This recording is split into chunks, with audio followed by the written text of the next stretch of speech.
বিশেষ চার্টার বিমানে ডক্টর ইউনূসকে নিয়ে যাচ্ছে চীন, উদ্বেগ বাড়ছে ভারতীয় শাসকদের। পাকিস্তান ও চীনের আতাত নিয়ে কদিন আগেই গভীর উদ্বেগ প্রকাশ করেছিলেন ভারতের সেনাপ্রধান জেনারেল উপেন্দ্র দ্বিবেদী। আবার বাংলাদেশ পাকিস্তানের নৈকট্য নিয়েও দুশ্চিন্তার সুর ছিল তার গলায়।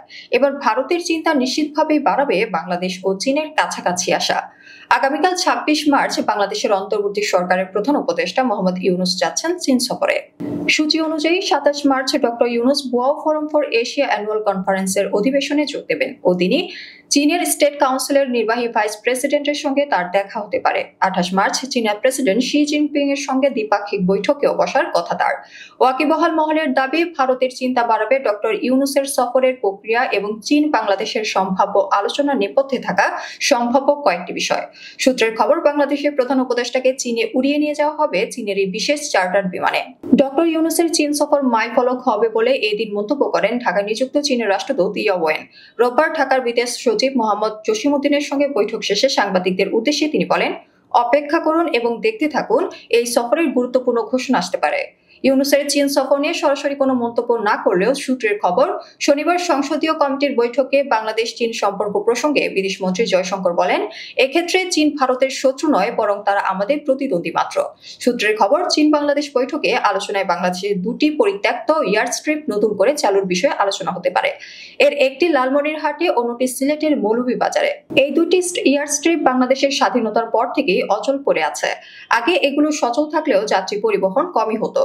সূত্রের দাবি, মূলত ভারতের ওপরে নজরদারির জন্যই এই এয়ারস্ট্রিপগুলোকে আবার চালু করার চিন্তা চলছে। ইতিমধ্যে গত ২-৩ মাসে পাকিস্তানের একাধিক সেনাদল গোপনে বেশ কয়েকবার এই জায়গাগুলো পরিদর্শন করে গিয়েছে। মূলত পাকিস্তানের পরামর্শে এসব এয়ারস্ট্রিপ সংস্কারের টাকা লগ্নি করতে চায় চীন। সেখানে উচ্চ ক্ষমতার টাওয়ার বসানো হতে পারে। এই পরিকল্পনা সফল হলে পশ্চিমবঙ্গের মালদা এবং অসমের উপর সহজেই নজরদারি চালানো যাবে বলে আশঙ্কা করা হচ্ছে। সূত্রের খবর, গত বছর আগস্টে শেখ হাসিনার সরকারের পতনের পর থেকে ৬-৭ মাসে বিএনপি, জামায়াত সহ বেশ কয়েকটি দলের নেতাদের একাধিকবার চীন সফর করানো হয়েছে। এরপরে ঢাকাকে হাতের মুঠোয় আনতে রাজনৈতিক নেতাদের সফরের কৌশল তৈরি হয়। সম্প্রতি চীনের বিদেশ মন্ত্রীর আমন্ত্রণে সে দেশে সফর করে এসেছেন বাংলাদেশের বিদেশ উপদেষ্টা তৌহিদ হোসেন।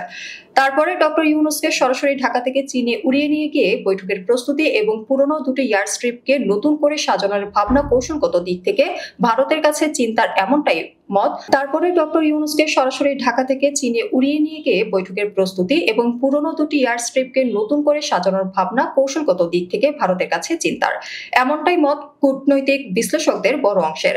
শুধু তাই নয়, তিস্তা নদীর বাংলাদেশের অংশে ড্যাম তৈরির প্রকল্প নিয়েও দুদেশের বৈঠকে আলোচনা হতে পারে। পরিসংখ্যান বলছে, অন্তর্বর্তী সরকার গঠনের পর থেকে ১৪টি চীনা কোম্পানি বাংলাদেশে $২১৩ মিলিয়ন বিনিয়োগ করেছে। এমনকি জুলাই-আগস্ট গণ অভ্যুত্থানে আহত রোগীদের প্রথম একটি দল গত ১০ মার্চ উন্নত চিকিৎসার জন্য চীনে গিয়েছে বলে সম্প্রতি জানান চীনা রাষ্ট্রদূত ইয়া ওয়েন। গত বছর ৫ আগস্ট হাসিনার নেতৃত্বাধীন আওয়ামী লীগ সরকারের পতনের পরে যেভাবে পাকিস্তানের সেনাবাহিনী ও গোয়েন্দা সংস্থা আইএসআই এর আধিকারিকদের ঢাকায় আনাগোনা বেড়েছে, তাতে এমনিতেই চিন্তা বেড়েছে, বিশেষ করে ভারতের পূর্ব সীমান্তে।